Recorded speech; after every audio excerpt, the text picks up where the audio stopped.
so the objectives of this lesson is for you to be able to summarize the concept of phrenology and to identify what part of the brain that shows your strength and weaknesses. So to start with, the etiology of the word phrenology is from the ancient Greek phren or mind and the logos knowledge or study, okay, or knowledge, and that is according to Wikipedia. And phrenology is considered as a pseudoscience. It's a pseudoscience because it looks like a science, but in reality, it is not based on the scientific methods of experiments. Okay, so basically, it involves the measurement of bumps on the skull to predict mental traits. So yung mga bumps, yung mga bukol, okay, gaano kaliit, gaano kanipis, or lumubog ba, indented ba yung part ng skull na yan, and accordingly, you can predict the mental traits or the behavior of and the personality of a person. That's according to Wikipedia.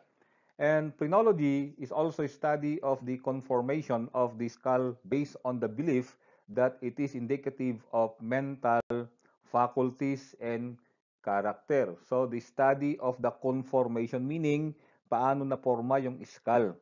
And accordingly, this formation of skull will indicate, okay, ano yung mental faculties mo, meaning ano yung mga abilities ng yung isip, and at the same time your character.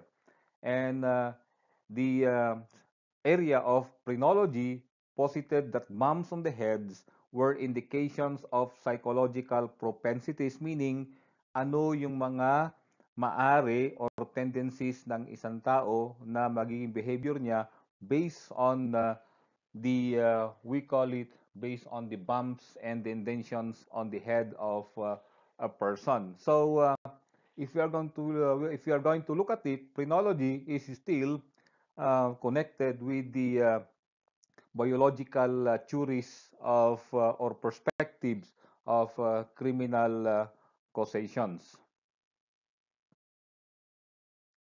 Okay, so who are the proponents and what are the concepts of phrenology? Again, as we have mentioned a while back, it is the study of the conformation of the skull as indicative of mental faculties and traits, especially that is based on the hypothesis or based on the assumptions or the theories of Franz Joseph Gall. And of course, later on, uh, you have Johann Caspar Sparsen and then George Combe. So these are some of the proponents and who laid out also the concepts of phrenology. So Franz Joseph Gall, basically siya yung nag-pioneer ng studying ito, no? Siya yung nanguna. So pioneering means siya yung nanguna. So according to him, yung pinaka-concept ng kanyang phrenology is that the brain is the organ of the mind, meaning whatever comes in our mind, whatever runs in our mind, whatever thinkings we have, because in psychology is that your behavior is a product of the processes of your mind. Okay, so according to Franz Joseph Gall, the brain is we call it the basic organ of the mind, meaning lahat ng iniisip natin nanggagaling lang sa brain natin. So, hindi na nanggagaling sa heart natin, hindi nanggagaling sa ating flesh, but rather basically nanggagaling sa ating brain or sa ating utak.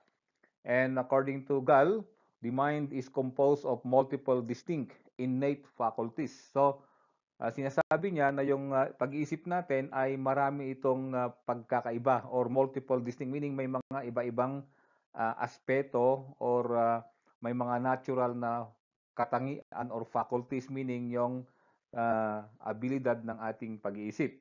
And because they are distinct, meaning magkakaiba, each faculty must have separate seat or organ in the brain. Since magkakaiba sila, sabi niya hindi halo-halo yan. Mayroon talagang lugar kung saan yung mga animal mindset natin, asan yung mga religious mindset natin, asan yung mga moral mindset natin, asan yung ating mga intellectual mindset. So merong portion na kung saan nakalagay na ito.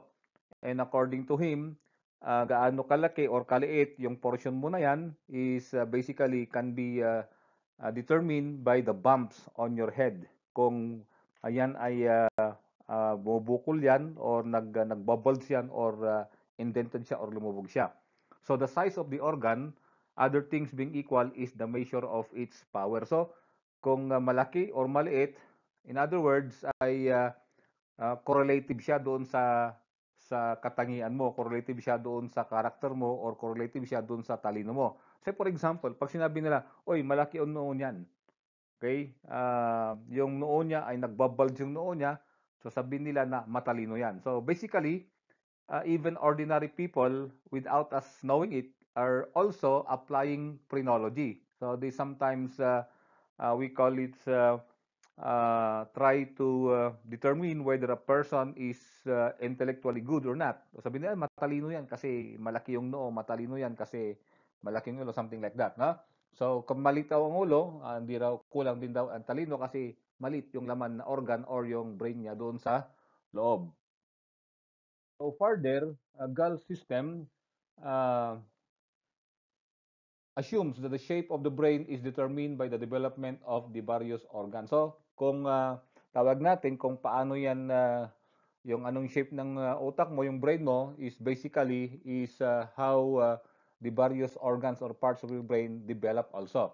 And as the skull takes its shape from the brain, the surface of the skull can be read as an accurate index of psychological attitudes and tendencies. Pag sinabing surface of the skull, ito pag kinalbo mo yung tao, makikita mo na kung may mga bumps sa head. Yun na raw ang accurate na reader mo or accurate na determination mo kung gaano kalaki yung portion ng utak ng tao yan. Okay? So that's the idea of Franz Joseph Gall's system of phrenology.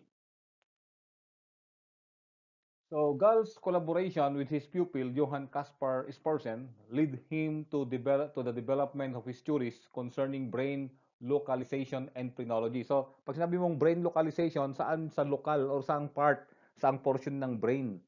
Yung ability mo to appreciate life, yung ability mo to appreciate religion, something like that. Okay?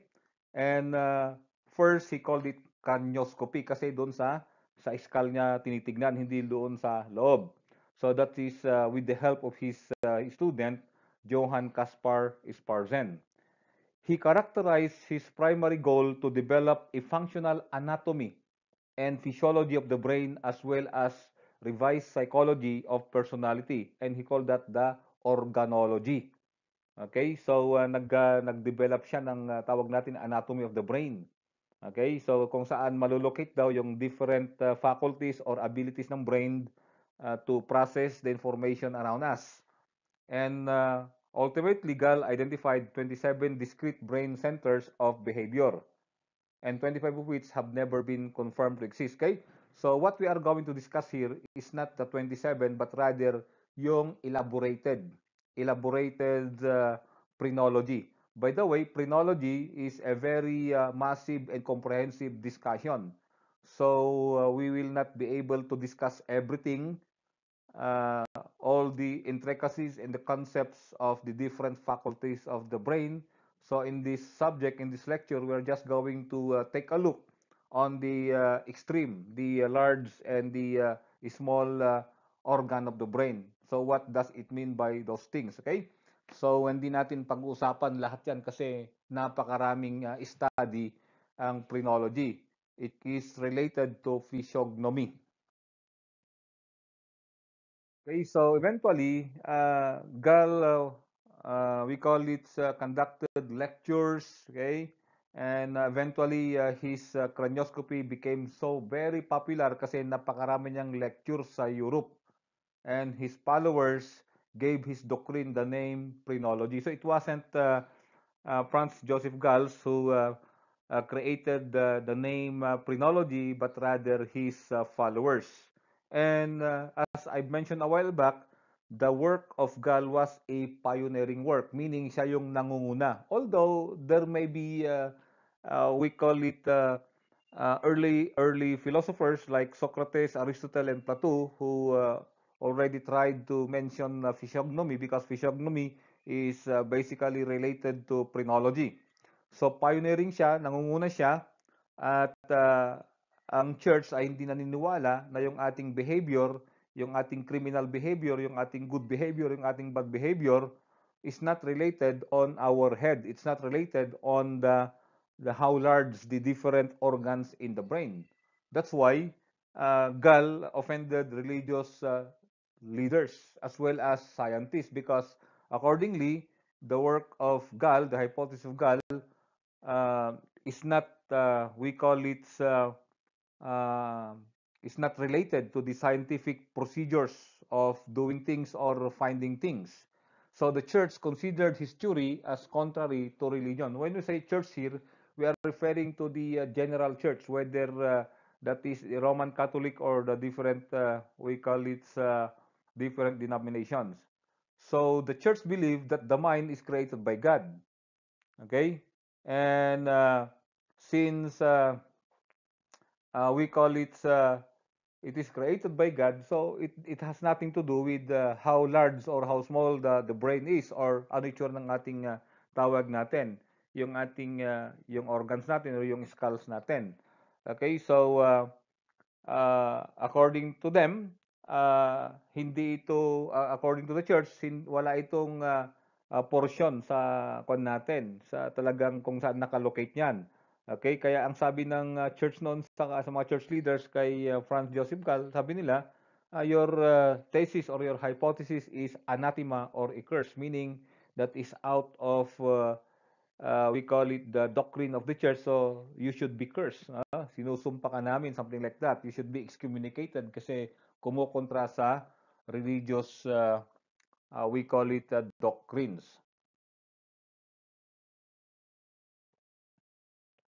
Now later on, phrenology was reintroduced to Britain by the American phrenological fowlers, si Orson Squire Fowler and Lorenzo Niles Fowler.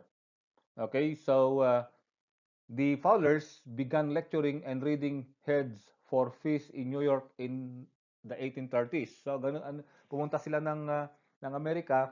So parang yung alam natin yung manghuhula, no?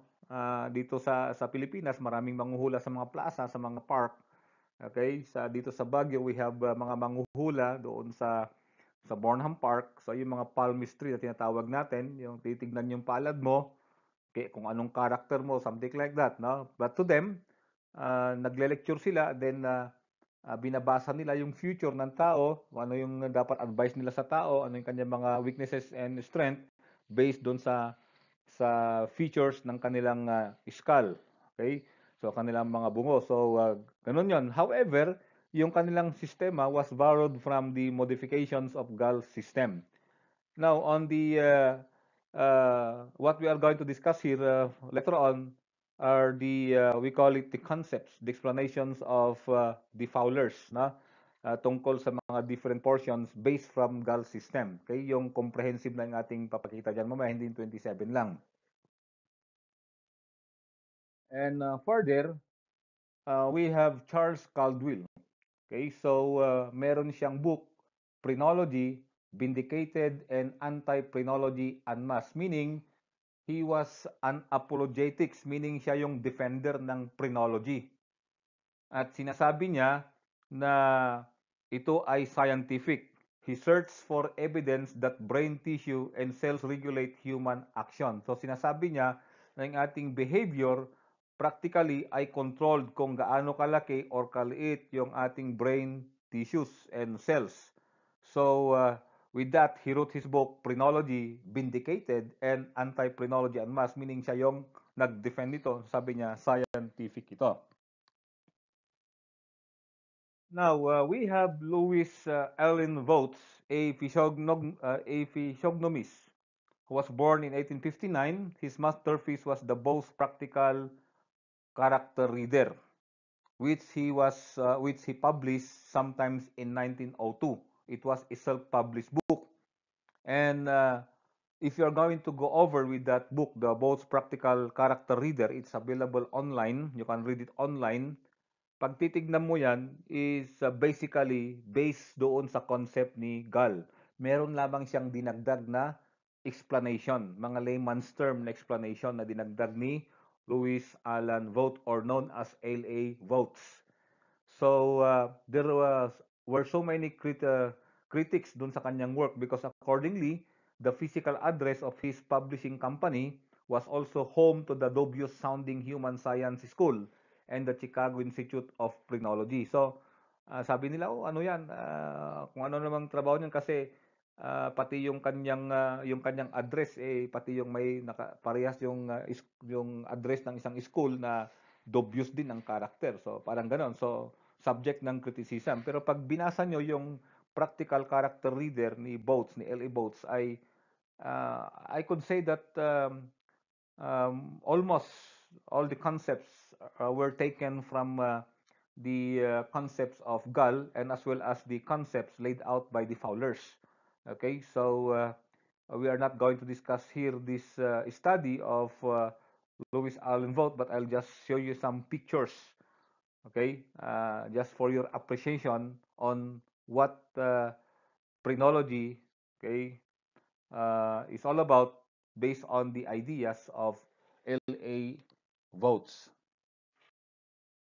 So today, neuroscientists are using their new tools to revisit and explore the idea that different personality traits are localized in different brain regions. In fact, marami namang studies ngayon, no, na pinapag-aralan nila yung brain activity, okay, kung meron itong correlation sa ating kung gaano kalaki, kaliit yung mga cells or whatever, no, sa ating brain, anong correlation niya sa behavior natin. So, phrenology basically is until now is being revived by some in not only in America but in many countries because they believe that the brain is the seat of the mind. So two of them are psychologists Colin DeYoung of the University of Minnesota and Jeremy Gray of Yale, who have been using a brain scanner to search for evidence of the so-called Big Five personality traits. So what are these Big Five personality traits?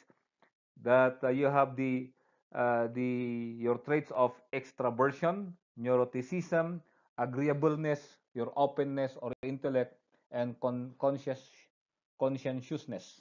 So what are these? So these are the big five traits or attributes of every individual based on the we call it on the brain structure.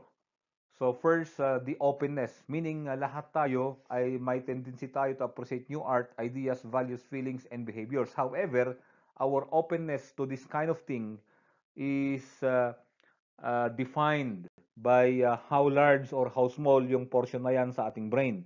Kaya may mga iba, pag malaki yung portion ng brain mo na yan, ay masyado mong ina-appreciate ang mga arts, okay, and other intellectual ideas. Pero pag malit daw, medyo hindi ka masyadong appreciative sa mga ganung bagay. And the conscientiousness, the tendency to be careful on time for appointments, to follow rules, and to be hardworking. Ito yung tawag natin, masyado mong tinitignan kung ano gusto mong tama lahat. Okay, something like that, no? So accordingly again, just like your openness, the level of your conscientiousness will be dependent on how large or how small. So kapag maliit yan, practically baka magiging criminal ka, something like that. And the extraversion, yung talkative, sociable, and to enjoy others. And the tendency to have a dominant style. So, depende yan sa portion ng head mo. Kung malaki or maliit na yan, you tend to be talkative. At otherwise, you will become a silent type person. Then, agreeableness, your tendency to agree and to go along with others rather than to assert one's own opinions and choices. In other words, you would like to be altruistic, meaning gusto mo mas na hindi baling hindi ka okay basta okay yung iba, something like that. Mapagbigay in our layman's term. And then you have the neuroticism, yung mga neurotics like that, no? You remember the neurotics? Ito yung mga may mga negative emotions, no? Na maaring mag-cause ng criminal behavior. So that is your tendency to frequently experience negative emotions such as anger, worry, and sadness, as well as being interpersonally sensitive. Okay? Again, your level of neuroticism will be dependent again on how large or how small that portion of your brain that can be detected or can be seen by the surface of one's skull. Okay, so accordingly, extroversion, can be, we call it, having to do with the positive emotions and rewarding social experiences. And accordingly, that those most extroverted people would have larger than normal brain regions associated with sensitivity to reward. So, malaki yung portion na yan. Yan ang ibig sabihin yan. Okay? On the other hand, the neuroticism is associated with the brain regions involved in threat and punishment. More or less dito sa may bandang likod niyan. And then the agreeableness dito sa bandang ibabaw ng head natin, kasama rin yan yung ating conscientiousness. Okay?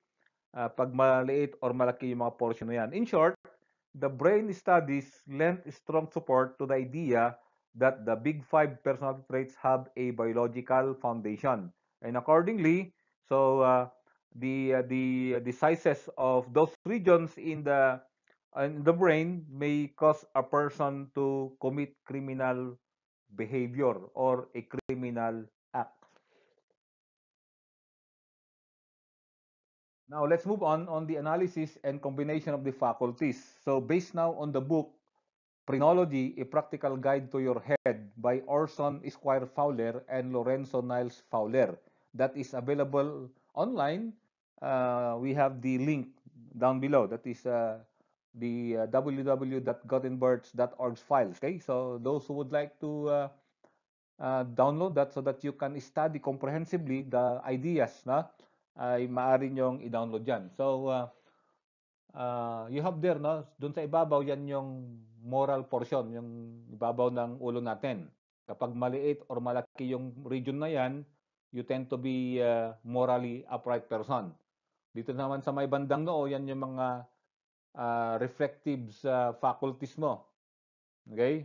And then dito naman sa malapit sa my eyes, that would be your perceptives. Okay? Yung perception mo sa mga nangyayari in the physical world. And then dito ba sa may bandang side yung self-perfecting mo. Meaning ito yung kumbaga ano ang masaya sa iyo, ano ang tama sa iyo, like that, no? And then sa bandang likod ng tuktok niyan is yung aspiring faculties mo. Ito yung how you would like to be a dominant person, something like that, or yung self-esteem mo, yung firmness mo, and other things. And then sa bandang baba ng likod, you have your domestic, meaning sa kumbaga sa pag-aasawa, doon sa paninirahan ng bahay. And then sa bandang tenga, yan yung sa may animal faculties natin. Yan yung natawag natin yung alimentatives natin, yung pagkain natin, acquisitiveness natin, parang hayop na gusto niya. Kaya tingnan niyo yung mga hayop, nag-aaway sila, mga ganun, ano? Dahil sa pagkain, okay? Then the combativeness and like that. So, okay, so we will discuss that. And we are not going to follow the pictures on the modules na mayroon siyang numbering because the numberings there are not necessarily in order. Okay, so we have your first thing, the amativeness. That is now the animal portion. Okay, it concerns about our sexuality, the love element, and the attachment to the opposite sex, and the desire to love and be loved and marry. So anong ibig sabihin yan?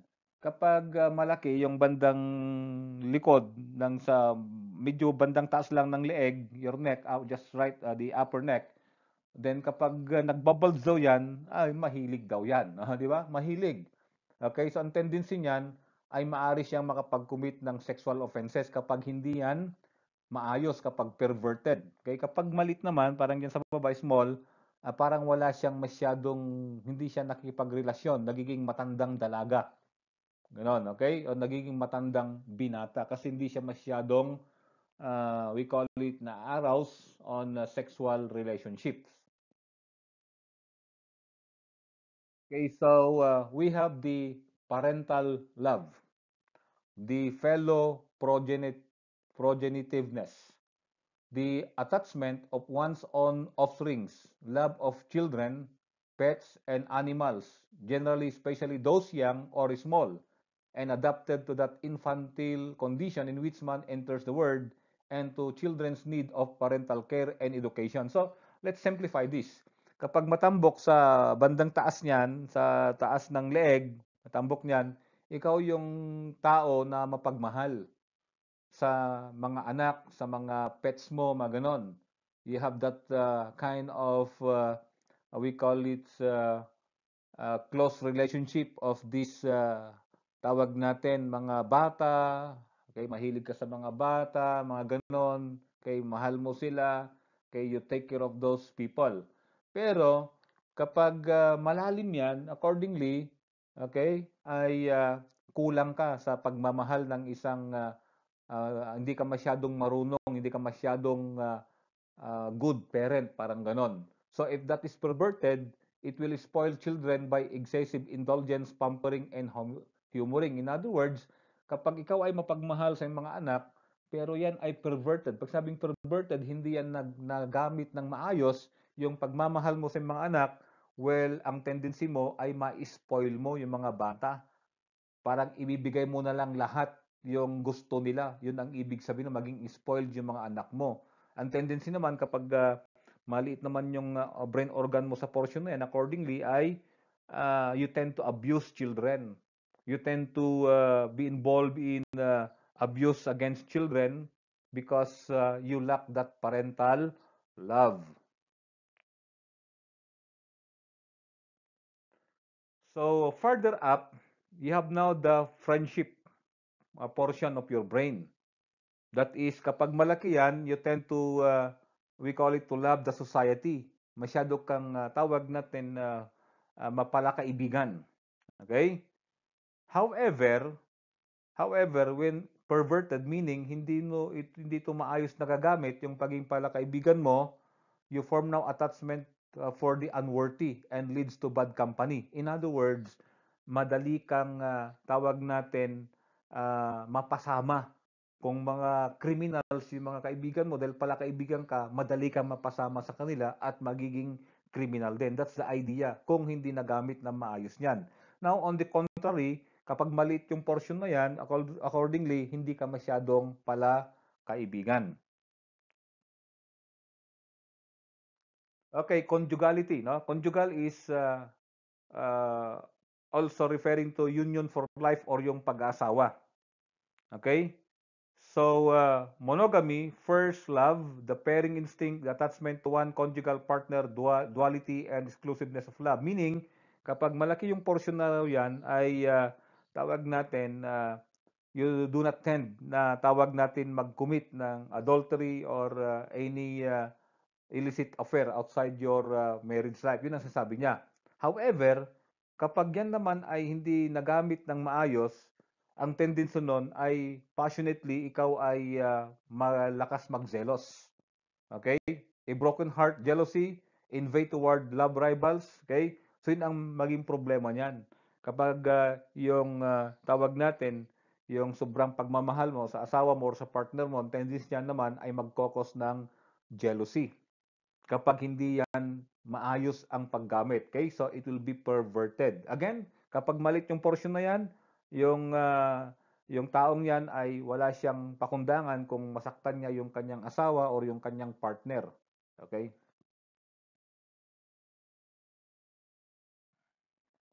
So we have inhabitiveness. By the way, the numbering there, number 12, no? Those are the numberings in the illustrations na nakikita natin sa mga websites and even in the module. Okay, so inhabitiveness, it has something to do with yung home feeling mo. Pag malaki yung portion na yan, accordingly, mas gusto mong nasa bahay ka. Ayaw mong namamasyal, mas gusto mo lang sa bahay. Okay? And mas happy ka dun sa bahay. Now, if that is not we call it properly used yung pagmamahal mo sa yung tahanan, ang tendency niyan is madali kang ma-homesick. Pag umalis ka ng iyong bahay, ma-homesick ka. And practically, alam naman natin yan later on sa theories niyan na kapag ang isang tao ay wala siya dun sa lugar kung saan meron siyang personal and emotional attachment, and then tendency nun maaaring mag-commit siya ng deviant acts because mamimiss niya yung kanyang family, mamimiss niya yung kanyang home. So on the contrary, kapag medyo flat sa portion na yan, well, yung taong yan ay walwal, no? Lagalag, no? Yun yung hindi masyadong nakikita sa bahay. Mas gusto niya ang namamasyal or wala siyang pakialam sa nangyayari sa loob ng kanyang bahay. Okay, continuity. A patient dwelling upon one thing till it is done. Ano yan? Yan yung tao na masikap. Yan yung tao na tinatawag natin matyaga. Na gaano kahirap yung kanyang buhay or yung kanyang ginagawa, kailangan tapusin niya ito. Okay? That's the idea of this kind of people. So, kahit napakahirap yung kanyang ginagawa, yung kanyang requirement or whatever, kailangan niyang gawin ito. So, mapagpasensya siya, no? Hindi siya na-irritate sa kanyang ginagawa no matter how complex, gusto niya matapos ito.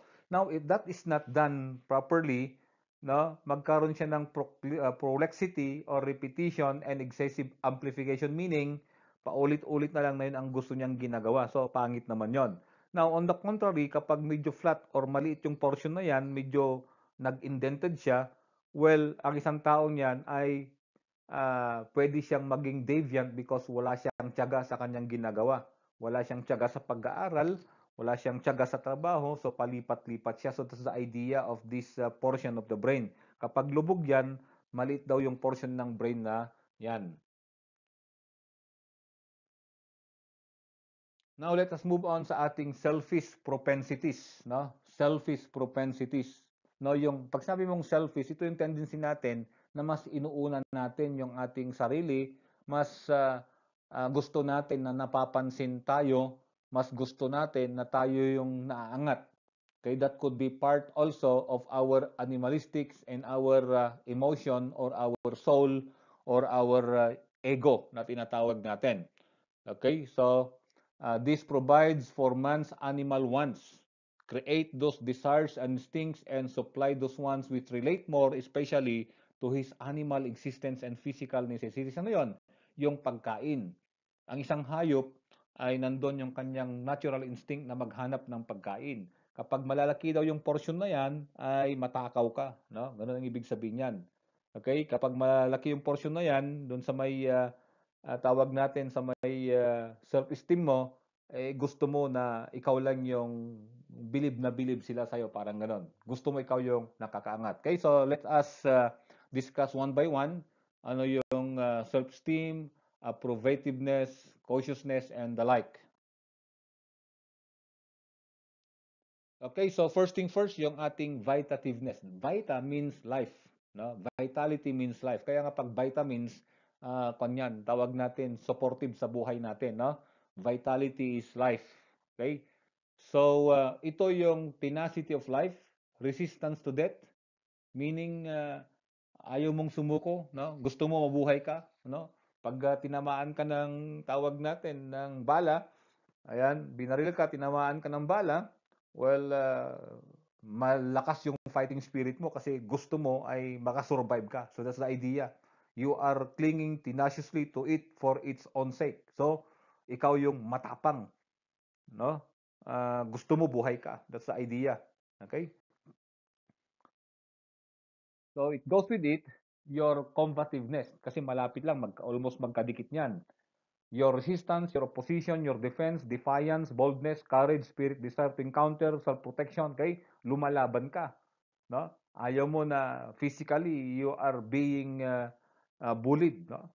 So, yung taong yan ay tendency niyan ay tawag natin kapag hindi yan maayos yung pagkagamit mo, it will be perverted, it will cause anger or contrariety, fault finding, contention, ill nature, and fighting.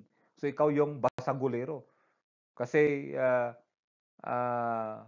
mataas yung or malaki yung portion ng brain mo na yan at ito yung pwedeng maging sundalo, no? Maging police, maging SAF or in criminality, sila ito yung pag hindi masyadong nagamit yung pagiging combativeness mo, ay you are prone to anger and you are prone to injuring others. That's the idea of this combativeness. Okay, so we have the destructiveness.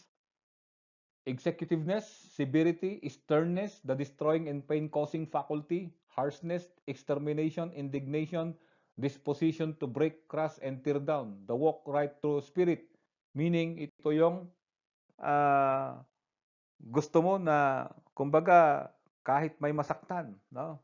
Kahit mabugbog mo siya. So, it's magkakadikit yan sa combativeness mo yan. And then your vitativeness, magkakadikit yan. Okay? Kaya kapag hindi nagamit yan, ito yung mga tao na hindi patatalo. Once na yan ay nasaktan, ay kailangan makapaghiganti siya. So he will take revenge. He will get rats. Okay?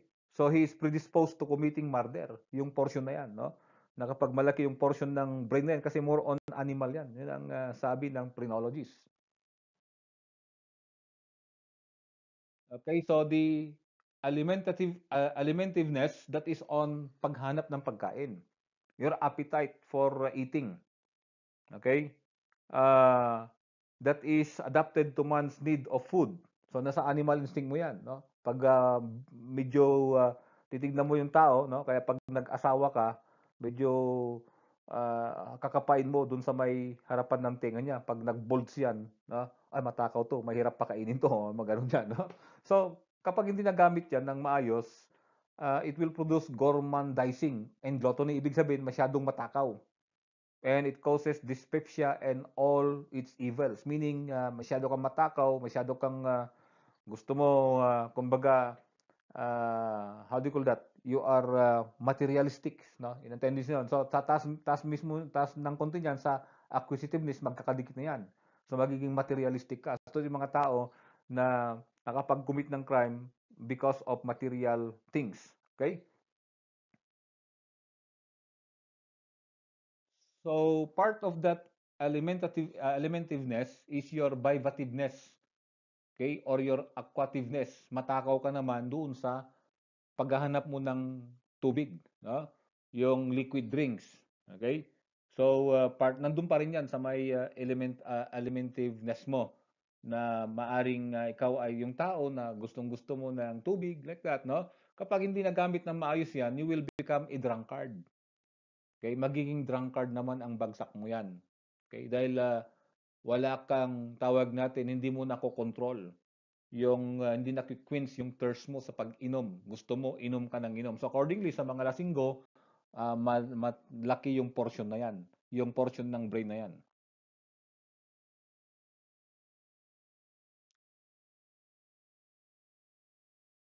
Okay, so we have the acquisitiveness. So bandang taas lang yan ng alimentiveness, yung katakawan sa pagkain. This is about your materialistic things. Your economy. So, ayaw mo masyadong maraming nasasayang kasi gusto mo maraming naiwan sa'yo. You are frugal. Ibig sabihin, madamot ka. So, you would like to acquire, no? Ikaw yung buwakaw. You hoard, mayroon kang hoarding instinct. Gusto mo tinatago, ayaw mo magbigay. Okay? Ayaw mo mag-abuloy pag may nagpapaabuloy sa school or sa office ninyo. So, if that is not used properly, tama lang naman, okay naman to economize, no? Tinuturo naman sa Bible yan, at practically, tinuturo naman yan na we need to be frugal and to, we call it, observe economy like that, or to economize things, hindi tayo magsasayang, okay lang naman yan. But if that is not properly used, pag yan ay perverted, okay, it will become, we call it bad, immeasurably bad, grasping, close-fisted, pinyoriousness. Anong ibig sabihin yan? Ikaw, pwede kang mag-commit ng mga, tawag natin mga kaso na mga malversation of public funds, corruption, na ganon. Ikaw yung tao, pag ikaw ay police, most likely ikaw yung natawag natin na makapag-commit ng mga additional income. Hindi ka nakokontento sa meron ka. That's the problem with that if that is not used properly. Okay, again, part of your self protection or selfish propensities, you have what you call the secretiveness. So kapag malaki yung sa bandang taas ng destructiveness, no, pag medyo nag-bulge yan, ibig sabihin niyan ay medyo malaki yung portion ng brain na yan, that person is very secretive. So he can restrain his feeling. He is very discreet. and very cunning. No? In other words, hindi siya masyadong nagsasalita. Magaling magtago ng sikreto. So, mga yun yung mga taong pwede sa intelligence work. No? Hindi yan umaamin. However, if that is perverted, it will cause duplicity, double dealing, lying, deception, and all kinds of false pretensions. Kasi magaling yan mag-pretend. Hindi mo yan mapapaamin. Kapag niloloko ka na, hindi mo yan mapapaamin kasi mataas yung secretiveness niya. Okay? So yan yung doble kara na tao, yun ang ibig sabihin niyan. Yan yung mga swindlers, magaling mag-swindle yan if that is perverted. Now you have the cautiousness. Bandang taas ng secretiveness mo, magkakadikit na yan because if you are secretive, you are cautious also. So you are very careful, you are very watchful, you are very prudent. Masyado mong tinitignan muna yung practicality ng gagawin mo kung tama o mali. Okay? So titignan mo kung bibili ka, ay titignan mo yung needs mo or want lang. Kung kapag needs, bibili ka lang, ayaw mo ng wants lang. Okay? So that's the idea of this thing. So however, you tend to be apprehensive and anxious. Okay? You are over self-protective. Yan. And you tend to avoid prospective evils. No? Ayaw mo. Say for example, ay may mag-invite sa'yo ng mga networking.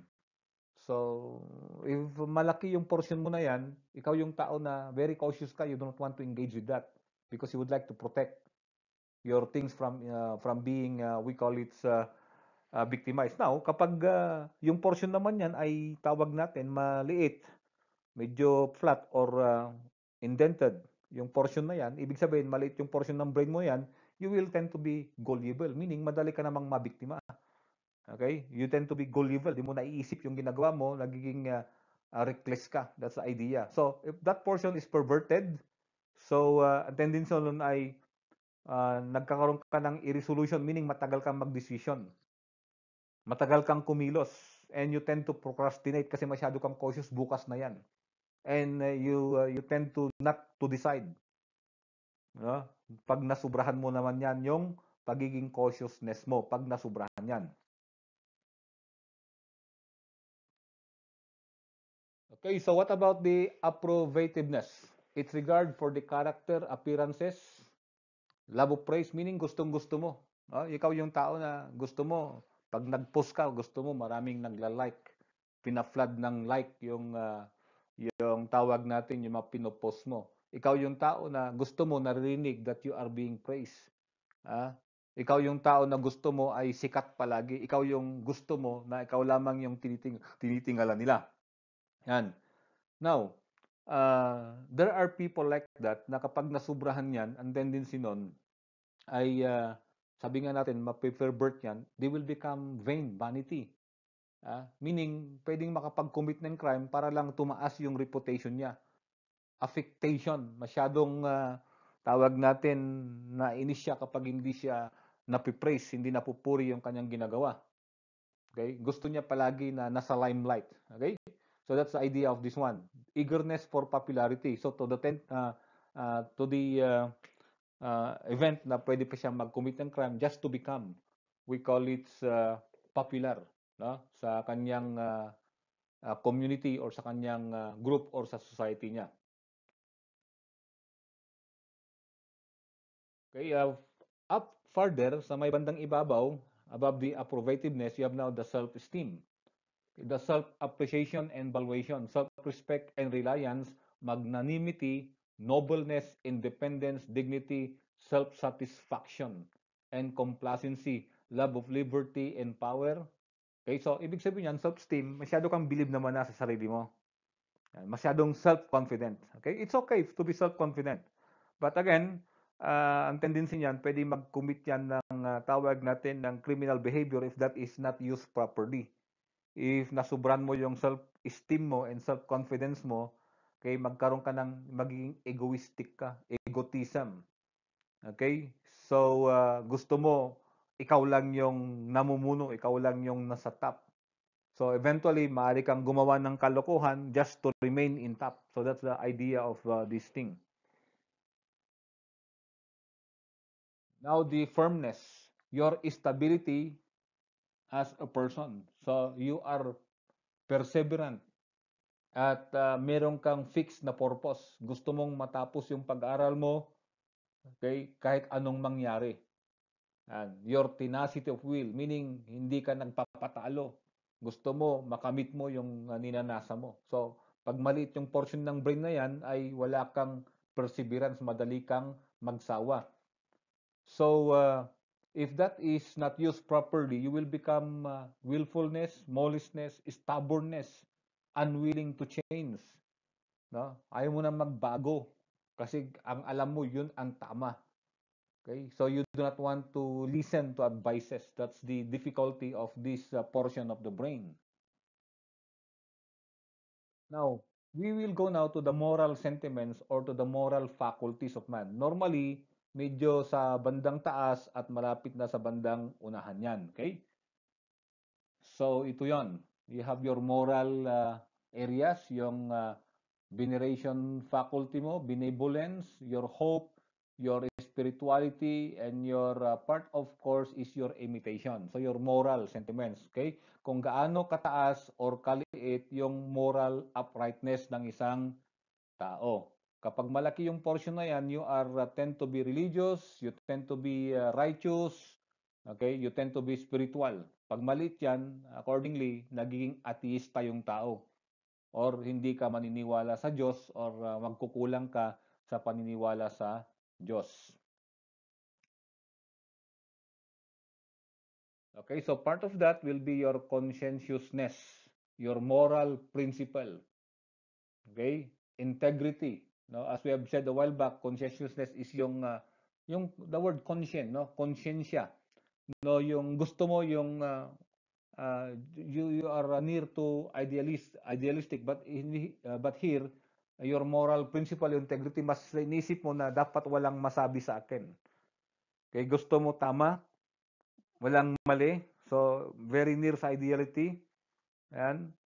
So, ikaw yung tao na tawag natin na pinapahalagaan mo yung trabaho mo and you do not want to do what is not right. You would like that everything ay morally right. So, that's your idea.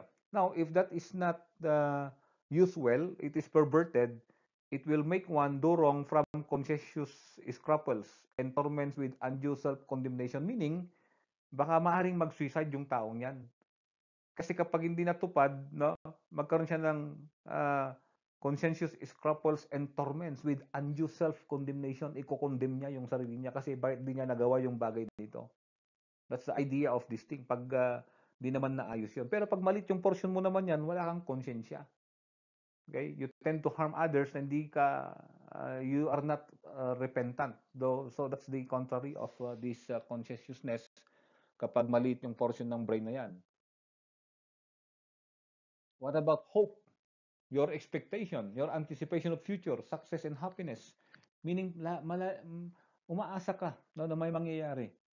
In spite of the pandemic, in spite of the recent typhoons that we have, in spite of all the difficulties, you are still hoping that the best thing will come.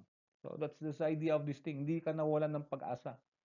And malapit yan sa pagiging firm mo, firmness at pagiging conscientiousness mo, the hope. Okay? So if that is not done, if that is not used well, if that is perverted, it becomes visionary and castle building. Meaning, kapag hindi yan tinatawag nating hindi mo yan nagamit yung pagiging hopeful mo sa mga bagay-bagay in the future, tendency niyan is you tend to be visionary, meaning hanggang hope ka na lang, hanggang pag-asa ka na lang. You are not doing things. You are not acting. You are just thinking na ganitong mangyayari but you are not doing anything. Yun naman ang negative portion ng hope, ng portion ng ating brain. Now, on the spirituality, kapag malaki daw yung portion na yan ng brain, that person will have a strong faith, prescience, and the light within. He trusts in prophetic guiding sa Diyos, no? Mataas. Okay? So kapag yung portion na yan ay mababa, ay hindi yan naniniwala sa Diyos. No? Mababa yung morality, mababa yung veneration and benevolence. So kapag perverted naman yan, Meaning diyan nagamit ng gusto, ang tao naman yan ay maniniwala sa lahat na ng uri ng spirituality, pati superstitious belief, witchcraft, and everything.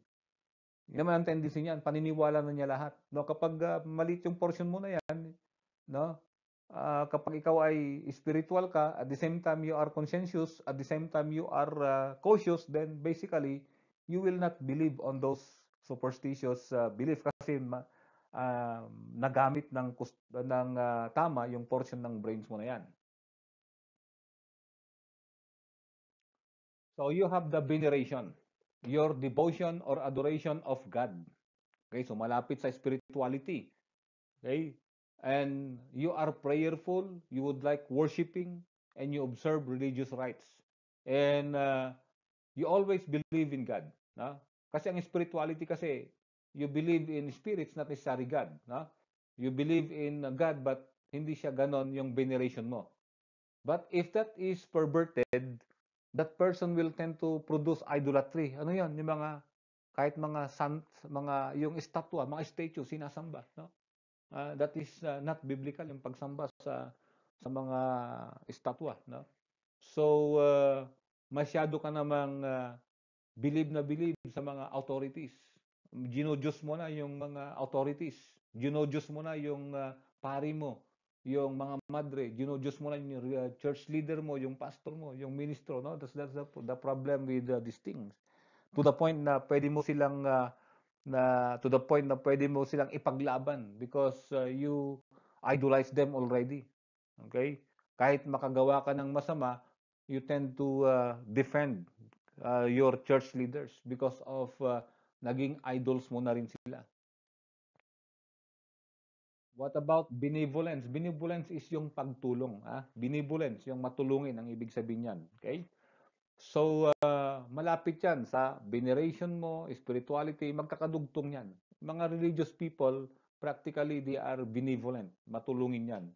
Okay? However, kapag di naman nagamit ng kosto yan, pag na-pervert naman yan, misplace yung sympathies mo. Just like what is happening sa mga nangyayari sa ating society about the legal fronts, about church leaders na kumakampi sa New People's Army, kumakampi sa communism, no? Dahil believe sila na pagtulong ang ginagawa nila to the point na misplaced na yung sympathies nila. So that's the idea with your brain of your faculties of benevolence. Dapat sa tama yan napunta. Okay? Kaya yun ang problema. Maraming sumusuporta sa New People's Army, sa Communist Party of the Philippines because they are thinking na they are doing benevolent things or mga pagtulong, philanthropy works. Okay? So na-misplace yung kanilang sympathies.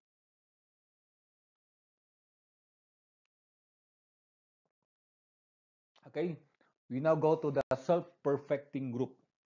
Self-perfecting. Okay? Your love of and talent for the fine arts and for improvement in self-perfection and obtaining and acquiring whatever is beautiful and perfect. Ayan yung mirthfulness mo, kasiyahan, your constructiveness, yung magaling kang mag-imbento, your ideality sa mga trabaho mo, okay? Those are your self-perfecting portions ng brain mo. Kapag bolds yan, malaki yung portion ng brain mo na yan, ibig sabihin, you are that kind of person. Mahilig ka sa mga fine arts, sa mga music, or magaling ka sa mga bagay na yan. So, medyo malapit yan sa mga tune.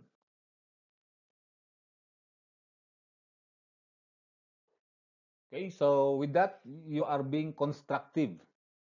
Your making instinct, the tool using talent, is sleight of hand in constructing things. So, magaling kang gumawa, mag-imbento. No? Mga handiworks like that, no? Woodworks, okay? Carpentry. Now, if that is perverted, meaning di yan nagamit na maayos, nasasayang naman yung oras mo at saka pera mo on perpetual motion. Meaning, wala ka nang ginawa kundi mag-imbento na kahit very futile yung invention mo, meaning wala namang silbi yung ginagawa mo pa rin. So that's the idea of this perversion ng constructiveness portion ng brain. Kaya yung mga inventor daw, medyo nagbo-bold sa portion na yan, sa may cheek, sa may mataas na ng cheekbone yan. Okay? Now, your ideality. So, taas lang ng constructiveness. Your admiration of what is beautiful and perfect. Good taste and refinement. Purity of feelings. Sense of propriety. Gusto mo maayos. Okay? Gusto mo orderly, maayos lahat. Okay? However, pag nasubran mo na yan, it will give you fastidiousness and extra niceness. Sobra naman na inayos mo, nasobrahan yung pagkaayos ng trabaho mo. Masyado mong inartihan, masyado mong ginalingan, sinobrahan mo yung galing mo. What about your sublimity, sublime? A person who is sublime, he perceive or appreciate the vast, illimitable, endless, omnipotent, and infinite. Meaning, masyado kang nag-appreciate sa mga bagay-bagay na walang tawag natin walang limit. Okay? So lahat, you believe everything. Yan. You appreciate everything na nakikita mo. Okay? You appreciate the beauty of everything that you see. Now, if that is not used properly, because okay naman na mag-appreciate, no? It will lead to bombast and wrong application of extravagant words and ideas. No? Kasi nga, mali na yung appreciation mo. Okay? So, ang tendency nun, uh, wrong application of extravagant words and ideas. So, mali na yung appreciation mo sa bagay. Kasi masyadong appreciative to the point na mali na yung appreciation mo. Your imitation portion, your ability and disposition to copy, take pattern, and imitate, adapted to man's requisition for doing, talking, acting, okay, you and like others. Ano yan? Yan yung tao na, uh, ito yung mga pwede ito sa mga actors. No? Yan, okay? So, yung mga actors, magaling sila, no? Mag-inarte, no? May mga tao rin na magaling manggaya, mag-imitate ng mga ginagawa ng iba. Now, kapag hindi naman maayos, yung hindi mo naman ginamit ng yung strength mo to imitate others, tendency naman nun, even the wrongdoings ay ginagaya mo naman. Okay? So, yun ang tendency ng mga sa social learning, theory natin ng crime na you tend to learn and imitate kahit yung mga maling ginagawa. Okay? So kapag malaki or maliit yung portion na yan, again, as I've said, kapag malaki yan, mataas yung ability mo to imitate. Pag maliit yan, is mababa yung ability mo or wala kang ability to imitate others. Now, your mirthfulness. Yan. Your intuitive perception of the absurd and ridiculous, disposition and ability to joke and make fun, and laugh at what is improper, ill-timed, or unbecoming pleasantness, facetiousness, and the like. Okay? So, ikaw yung tao na palatawa. Nakita mo lahat yung katatawan sa ibang bagay. Kahit hindi nakakatawa, natatawa ka. Okay? Lahat na lang ay natatawa ka. Kaya that's why it's okay to be funny, no? It's okay to laugh. It's okay to be happy, to be joyful. However, no, may mga tao kapag malit yung portion mo na yan ay hindi ka natatawa. Kahit nagjo-joke sila, hindi ka natatawa. Kahit may nakakatawa, hindi ka tumatawa. Ayan. Mahirap naman kapag tumatawa ka na hindi nakakatawa kasi baka sabihin nila na sira ulo, no? So now, let's go back. Perverted.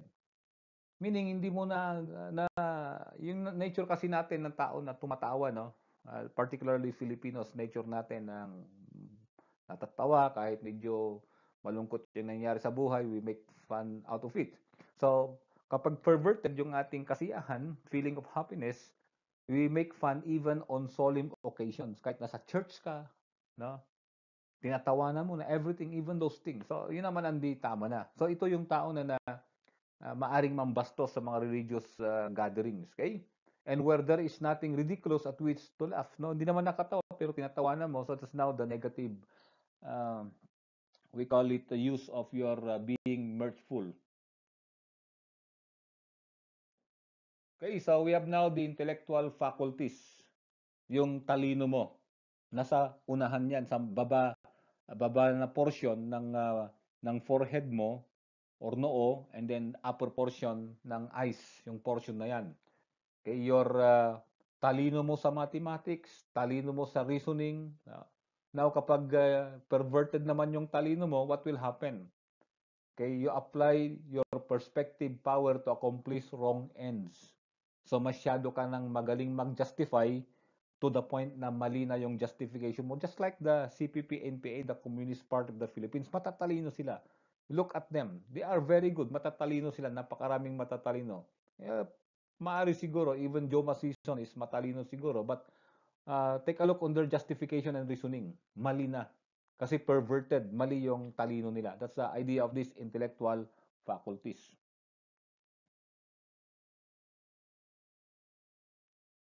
Okay, so kasama dyan sa intellectual faculties mo down below is your perceptive faculties sa may surrounding your eyes. Kasi may portion na ng brains pa rin dyan sa area na yan. So, tawag natin, how do you see? How strong you are sa mga perceptions mo, pagkaintindi mo sa physical world. Okay? So, let us take a look on those things. Your ability to individualize or your observation, your desire to see and examine, your cognizance of individual objects adapted to individual existence or the thingness of things. It is a door through which most forms of knowledge enter the mind, meaning nadi-differentiate mo yung mga bagay-bagay. Nakikita mo yung pagkakaiba, individualities. Nakikita mo yung pagkakaiba, na-observe mo kagad yung pagkakaiba ng bawat nakikita mo. Now, uh, the the problem with that is if you are the starer, ikaw yung nakatingin, okay, it makes the starer and the impudently observing, masyado ka naman ngayong observant. Gusto mo inobserve mo lahat naman. Yun ang problema doon. Okay? Kung ano yung pagkakaiba. So, your ability to recognize forms. Yan. So, your recollection of shape. Madali mong maalala ano yung shape ng isang bagay. Madali mong maalala, kanina yung individuality, madali mong maalala yung mga pagkakaiba, yung distinction sa mga nakita mo, na-observe mo. Ito naman, madali mong makita madali mong maalala yung form, the shape of the things na nakita mo. Okay? Kaya, kapag sa mga kunyan, sa mga tawag natin sa mga, say for example, may mga tao na natututo based on pag may napapanood sila mga pictures, mga photographs, okay? So, yan yung mga tao na madali nilang naintindihan at madali nilang naalala yung kanilang pinag-aralan kasi mataas yung ability nila to recognize and to recollect in their memories yung mga images and forms. May mga tao naman na kahit gumamit ka ng images and forms dahil maliit kayong portion na yan ng brain nila, no, dito sa may bandang surrounding ng eyes, then basically that person ay hindi niya maalala yung mga shape and forms of things na nakikita niya. Now, ang tendency naman yan kapag mas nasubrahan mo naman yan, you tend to be in delirium. Okay? Ano yon? Para ka na nagdi-delirium kasi marami ka nakikita mga shapes of persons and others. What about your ability to recognize size? Okay? Nandun sa bandang taas ng eyelids mo. Okay? So, madali mong maalala kung ilan sila. Ilan yung nakita. Pag may mga tao kasing ganun eh. Just like my son, ano, yung anak ko, ang bilis lang ng mata niya. Pag drive kami, bilis niyang naalala yung mga plate numbers or mga kulay ng mga sasakyan. Okay? Mataas siya sa ganun. So, yun ang idea nun. Yung magaling kang witness kasi malala mo ilan yun, anong quantity nun. Okay? Gaano kalaki, gaano kaliit. So, now, uh, your ability to measure by the eye. Pagtitignan mo pa lang. Adapted to the absolute and relative magnitude of things. Meaning, alam mo kung gaano karami, gaano kakunti, isang bagay. Gaano kalaki or kalit. So, madali mo siyang malala. Now, if that is perverted naman, yung idea mo, yung perverted yung ability mo on your discernment of sizes, It is pained by disproportion and architectural inaccuracies, meaning lalong-lalo sa mga architectures, sa mga engineers, ang tendency nun ay nagkaroon ng disproportion naman. Kasi masyado silang mataas yung paggamit nila ng kanilang calculation ng mga sizes based sa kanyang brain. So another thing is your, we call it your ability to perceive the weight, no, yung timbang, your intuitive perception and application of the laws of gravity, motion, and the like. Meaning, nararamdaman mo gaano kabigat or kabilis ang isang bagay. Okay, that's yung tendency ng brain mo na yan. Okay? Madali mong, say for example, pag may pinatitimbang sa'yo, pag sinabi sa'yo, tingnan mo nga itong 1 kilo na bato sa 1 kilo ng bulak, kung anong mas mabigat. Dahil masyado kang mataas diyan sa bagay na yan, oy, sabi mo, mas magaan itong 1 kilo na bulak. Hindi. Of course, pares yung timbang nun. Meaning, pag may pinahawak sa'yo, mas madali mong maramdaman kung alin doon ang mas mabigat o hindi. That's the idea of this thing. So, mayroon tayong innate capability. Now, kapag malit yung portion mo na yan, ibig sabihin, mahina ka sa bagay na yan. Now, however, kapag malakas ka naman, very strong ka in that faculty, in that ability of your brain, if that is perverted, it runs imminent risk of falling by venturing too far. Meaning, masyado ka namang nagbe-venture na. No? Meaning, gusto mo na lahat ay kinukuha lang sa calculation. Yung bilis or timbang ng isang bagay. Again, your color perception. Nandun din sa bandang taas ng eyelid pero sa bandang outside. Okay, kung mataas or malaki dyan. So, ito naman yung perception mo, identify mo kaagad kung anong kulay at naalala mo kung anong kulay. Okay? And ito yung mga tao na tinatawag natin, shall we say na wala silang sakit ng color blindness, no? Yung na pwede nating sabihin yan, okay? So, magaling silang mag-distinguish ng kulay. Maalala nila yung mga kulay ng mga bagay. Now, kapag mahina ka dyan, sabi nga natin, ay hindi mo naalala yung mga kulay. No? Hindi mo na masyadong napiperceive anong kulay yung mga nakita mo.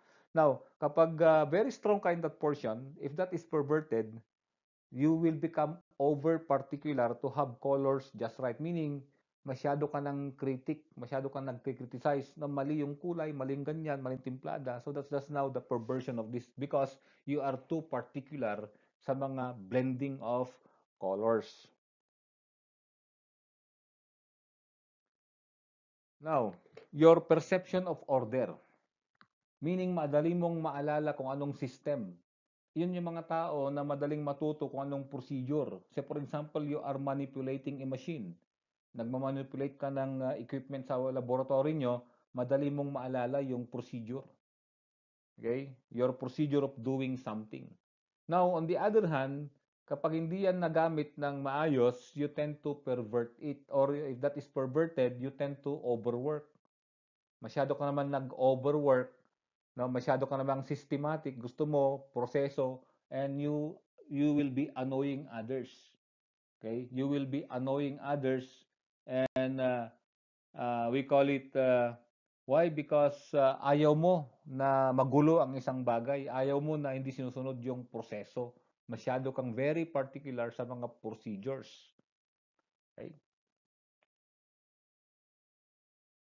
Now, as we have mentioned a while back, yung calculation mo, ability mo sa mga numbers. Ito yung mga magagaling sa mathematics.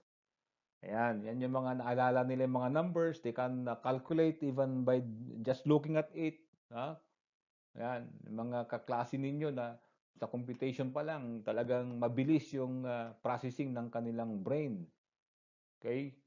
So, anything on numbers, mabilis ka. Kahit sa pera, mabilis ka kasi number yon. Okay?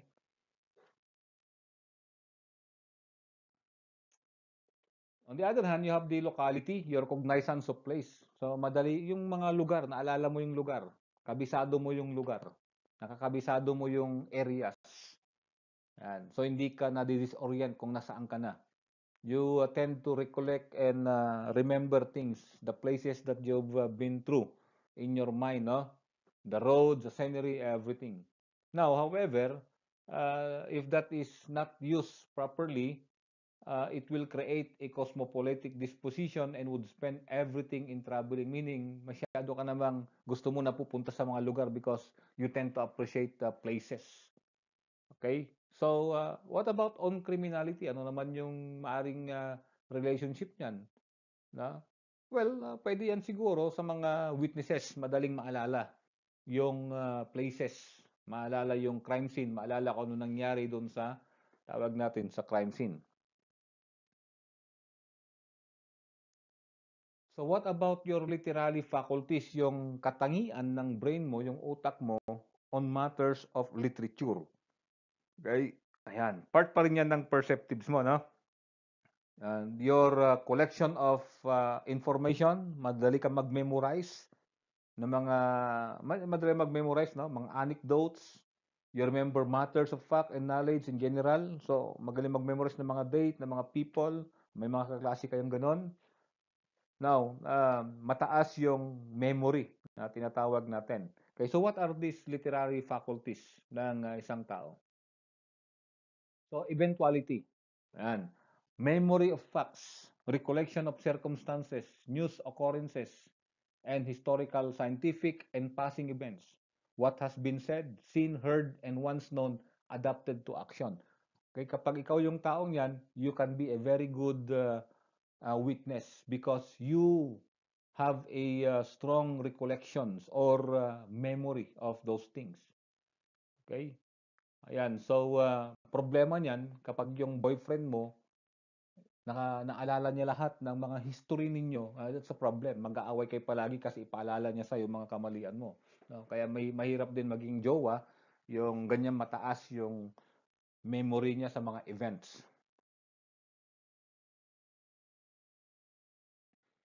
Okay, so on the other hand, your ability to remember times, recollection of how long, how short the period of time, gaano kabilis, gaano kabagal nangyari yung isang bagay, no? The lapse of time. So, ma-calculate mo kung 5 minutes na or 10 minutes yung nag-lapse na time. Your ability to carry the time of the day in the head. So, nagiging punctual ka naman. Okay, dahil alam mo kung oras. Now, if that is not used properly, it is excessively pained by bad time in music, not keeping steps in walking. Kasi masyado ka namang mabilis, no? Narorong timing ka naman yan. Yun ang idea niyan. So what else on the literary? You have the tune also. The music. So may mga taong ganon, mabilis matuto. They remember the tune. Pag may inaawit, may mga tawag natin, ayan yung mga, kumbaga, uh, pinanganak na mayroon silang gift sa music. Okay? Kapag naman nasubrahan yan, you tend to be very fond of music and you tend to neglect other things kasi nakalimutan mo na yung trabaho mo, nakasuhan ka na, no? Nakasuhan ka na ng negligence sa trabaho mo, nagkakaso ka. Why? Because masyado ka namang sa music, no? Masyado ka namang na in love sa music or sa mga naririnig mo. So that's the problem.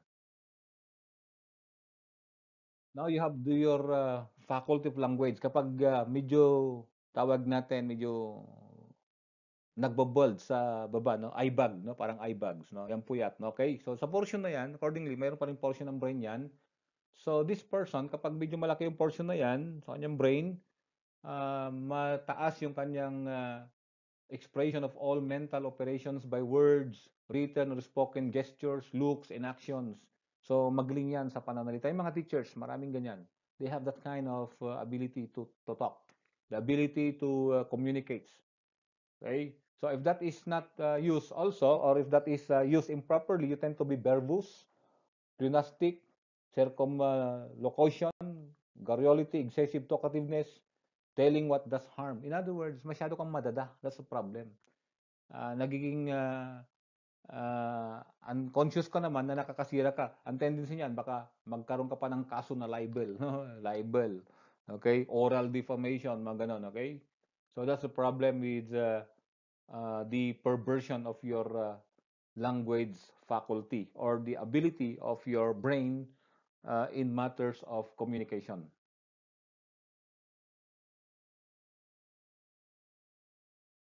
Okay, so what about your reflective or reasoning faculties? So, kasama pa rin yan sa intellectual faculties natin, no?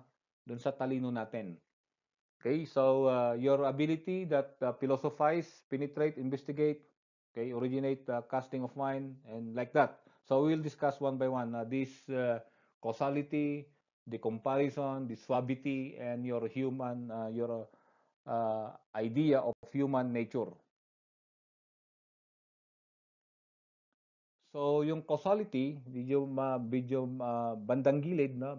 Bandang gilid ng noo, your ability kapag yan ay nagbo-bulge, you are good in comprehending or understanding the cause and effects of something.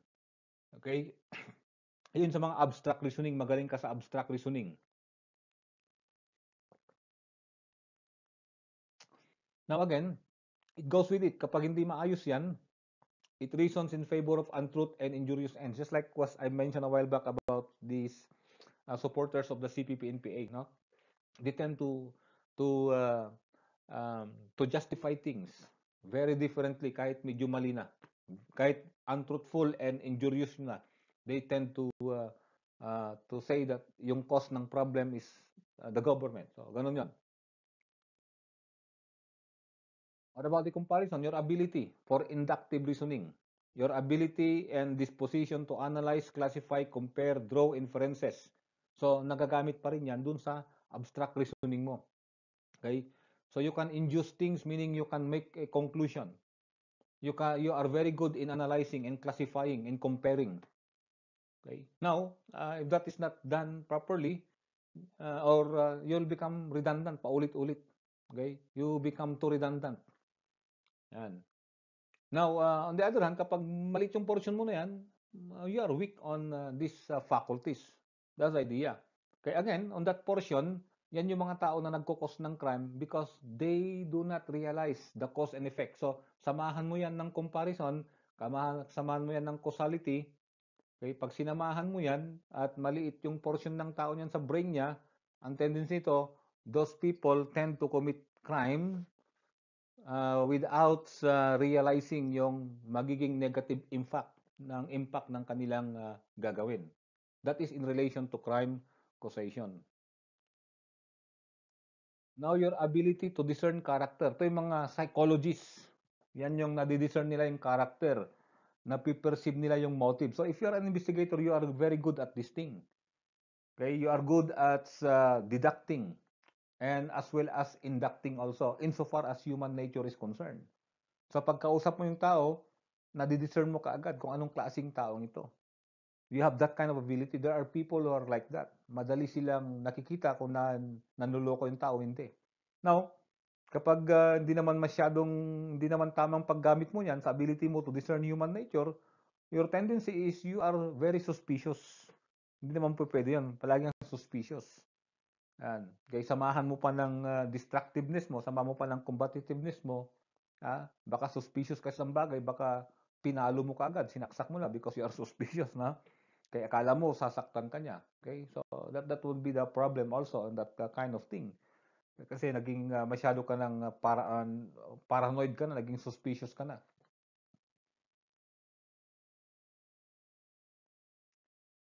What about your suavity or agreeableness?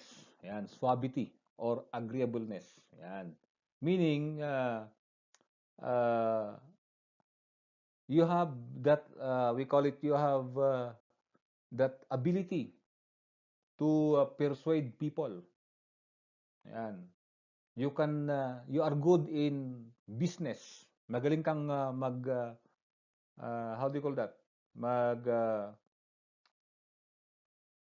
Magaling ka sa negosyo, no? Magaling ka sa pagbi-business talk na tinatawag natin. You can persuade people. You are a good politician. Okay, you are a good politician because you can please people. Okay, and you can win people. Okay, because of that.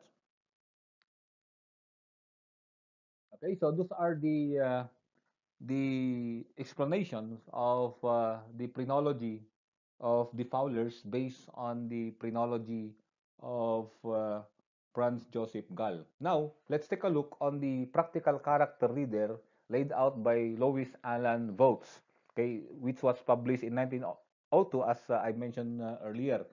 Again, this practical character reader is available online. You have the link there if you are interested. You can just copy that link and search it, no? And you can find the practical character reader. And practically, the phrenology of Louis Allen Vogt is based also on the characteristic laid out by Franz Goll. At the same time, the phrenology as comprehensively discussed by the Fowlers. So I'm not going to discuss it anymore. I'll just show you the pictures, screenshot or copied from his book, and for you to we call it just to try to study ano naman yung phrenology ni uh, Louis A. Vogt.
Okay, so finally, we have some points to ponder again in this chapter.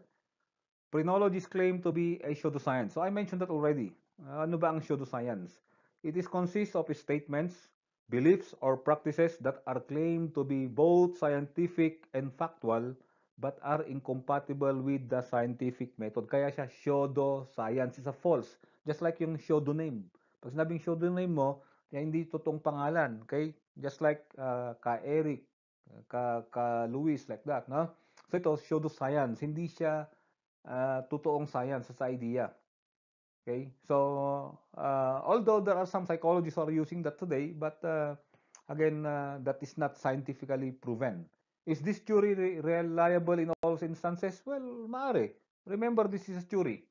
Okay? Theory of crime causation. As I've mentioned a while back, bakit nag-commit ang crime ng tao? Based on the faculties of that person. Okay? So, it may be true. Okay, that the theory holds some true in some other persons and may not be true in some persons. Okay, again, that is to be scientifically proven. Well, again, the proponents of this, they are not only physiognomists, they are not only phrenologists, but they were also physicians or they studied the human anatomy. Kaya alam nila yung kanilang sinasabi.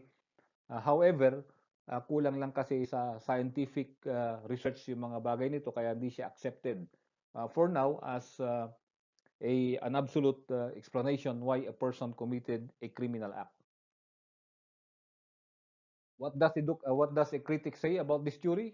Nobody really believes that the shapes of our heads are a window into our personalities anymore. Okay. Marami pero sabi ko nga kanina, banggit ko, maugali ng Pilipino, uy, malaking ulo niyan, matalino niyan. Okay? Uy, malaking noo niyan, matalino niyan. So hindi natin maiwasan pa rin yan. Mayroon pa rin, no? Although insofar as the practical and legal application of this, wala na siguro ito. Pero pag sa mga common life lang natin, sa mga ordinary ways natin, narinig natin mga matatanda na they tend to justify or they tend to judge a person's character based on the appearance of the head. Okay? Sabi na, bobo yan kasi malit yung ganyan. Okay? But despite the fact that it has fallen into disreputes, phrenology as a science has never really been subjected to rigorous neuroscientific testing. Meaning, until now, wala pa naman siyang, siguro, years from now, baka mayroong tawag natin na magre-research ulit niyan at patutuhanan with the advent of technology that we have, mga brain scanners. So, maaring later on, may mga maging interesado to pursue this study to scientifically test yung reliability of this pseudoscience. So to close this lecture, we have wisdom from the Word of God in Philippians chapter 4, verse 8. So we were talking about phrenology, about the thinking, about the processing of the brain, the mind, okay? And we know that the process of the brain or what runs in our mind practically is manifested in our behavior. So just like we call it in the Bible, the Apostle Paul reminded the Christians in Philippi, the Philippians, as we read in Philippians chapter 4, verse 8, sabi niya, finally, brothers, whatever is true, whatever is honorable, whatever is just, whatever is pure, whatever is lovely, whatever is commendable, if there is any excellence, and if there is anything worthy of praise, think about these things. So sabi niya, pag may naglarong di tama na sa isip mo, isipin mo lang yung mga mabuting bagay para hindi ka makapag-commit ng kasalanan or hindi ka makapag-commit ng crime. Okay, so with that, again, thank you for listening. If you are new to this channel and if you have not subscribed yet, so please subscribe and click the notification bell. Okay, so good day, good night, good evening, good morning, okay? Whatever time you are watching. So God bless us all.